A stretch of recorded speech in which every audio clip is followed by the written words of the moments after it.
এই গল্পটা হলো দিল্লির, যেখানে রিয়া আর নেহা নিজের মা চাঁদনির সাথে রয়্যাল কেয়ার সোসাইটিতে থাকতো।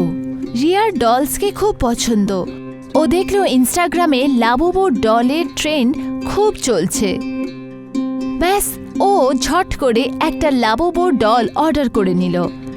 যখন প্যাকেট এলো, রিয়া হাসতে হাসতে ওটা খুলল। ডল ছোট ছিল, গোলাপি চুল, চকমকে দাঁত।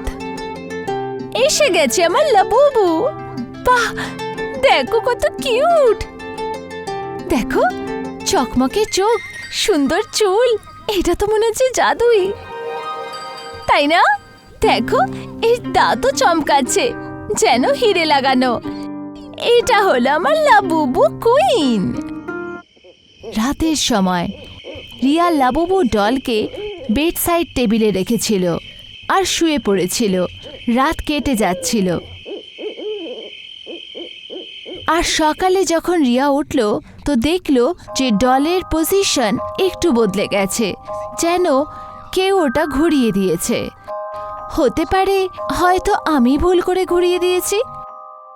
রিয়া লাবুবুর দিকে মন দিয়ে দেখল, তো মনে হলো যেন ও ওকে গভীর ঠান্ডা নজরে ঘুরছিল। রিয়া খুব একটা মন দিল না আর ঘর থেকে বাইরে বেরিয়ে গেল। সন্ধ্যের সময় রিয়া বাড়ি ফিরল, তো দেখল যে টেবিলে লাবুবু নেই। আমার লাবুবু কোথায় গেল? নেহা, তুই কি আমার লাবুবু নিয়েছিস? না তো, আমি তো ছুঁইও নি। রিয়া লাবুবু খুঁজতে লাগলো, তো দেখল যে ওটা বেডের নিচে পড়ে আছে আর ওর পেটে লাল দাগ আছে, যেন কেউ ছুরি দিয়ে ওকে আঘাত করেছে। এটা কি হলো? রিয়া ওই আঘাতকে পরিষ্কার করার চেষ্টা করল, কিন্তু লাল দাগ সরল না। ক্লান্ত হয়ে রিয়া লাবুবুকে বেডসাইড টেবিলে রেখে শুয়ে পড়ল। রাতের সময় রিয়া ঘুমোচ্ছিল, তখনই ও একটা ভয়ানক স্বপ্ন দেখল। স্বপ্নে লাবুবু ডল ওর ওপর বসেছিল আর নিজের ছুঁচলো দাঁত দিয়ে ওর ঘাড় কাটছিল। হঠাৎ রিয়ার ঘুম ভেঙে গেল। ও ভয় কাঁপছিল, আর তখনই ও দেখল যে লাবুবু ডল সত্যি ওর ওপর বসে আছে। রিয়া চিৎকার করে উঠল আর ওকে উঠিয়ে নিচে ফেলে দিল। যেই লাবুবু ডল নিচে পড়ল, ঘরের লাইট টিমটিম করতে লাগলো আর হঠাৎ পুরো ঘরে অন্ধকার হয়ে গেল। কোথাও থেকে কোনো বাচ্চার কান্নার আওয়াজ পুরো ঘরে পাওয়া গেল। কে ঘরে? কে?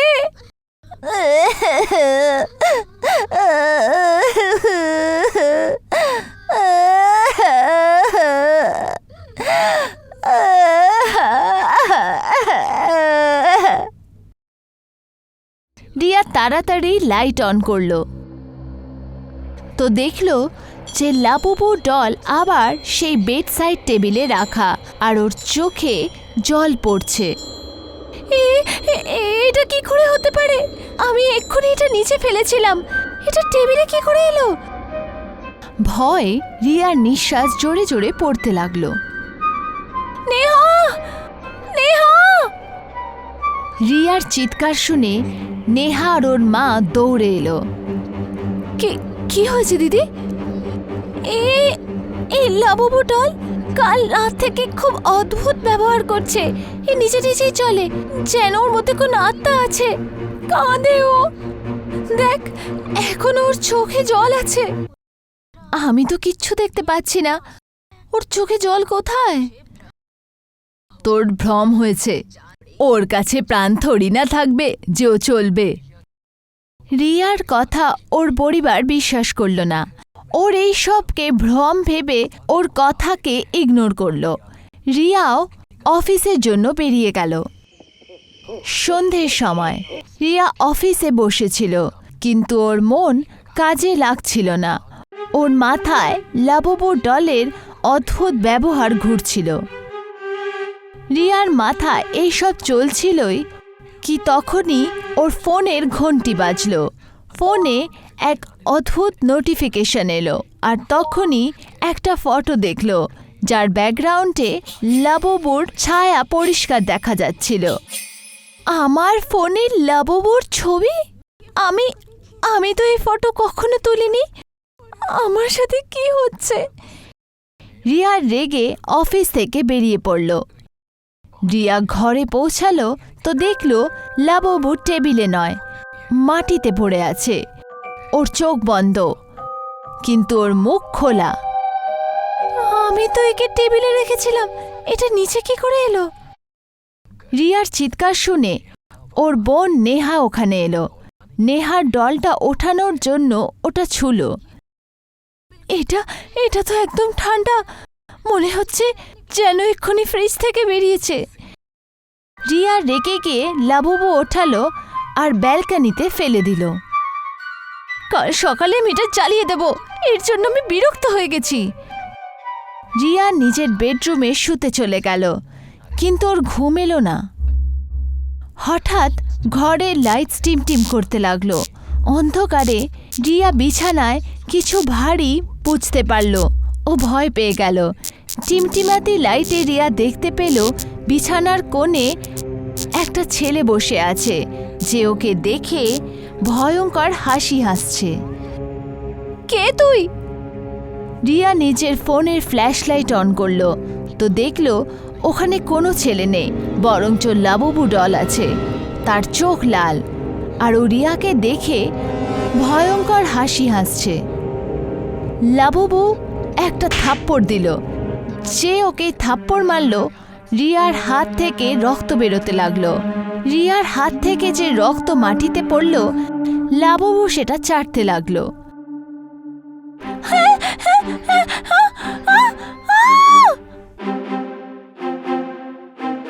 রিয়ার চিৎকার শুনে নেহা দৌড়ে এলো।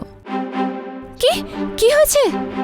কালকে রাতে আমি একে ব্যালকনিতে ছুঁড়ে ফেলেছিলাম, দেখ আবার নিচে থেকে চলে এসছে।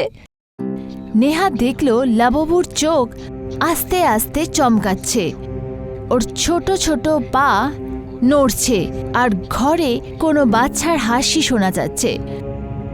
আমার মনে হচ্ছে ওর ভেতরে কোনো আত্মা আছে, ওকে জ্বালিয়ে দিই। নেহা রিয়া লাবুবুকে ব্যালকনিতে নিয়ে গিয়ে জ্বালিয়ে দিল, কিন্তু যেই রিয়া জ্বালানোর পর বাড়ি ফিরল, ও দেখল যে লাবুবু আবার ওর বেডের নিচে পড়ে আছে। তুমি আমাকে জ্বালিয়ে শেষ করতে পারবে না।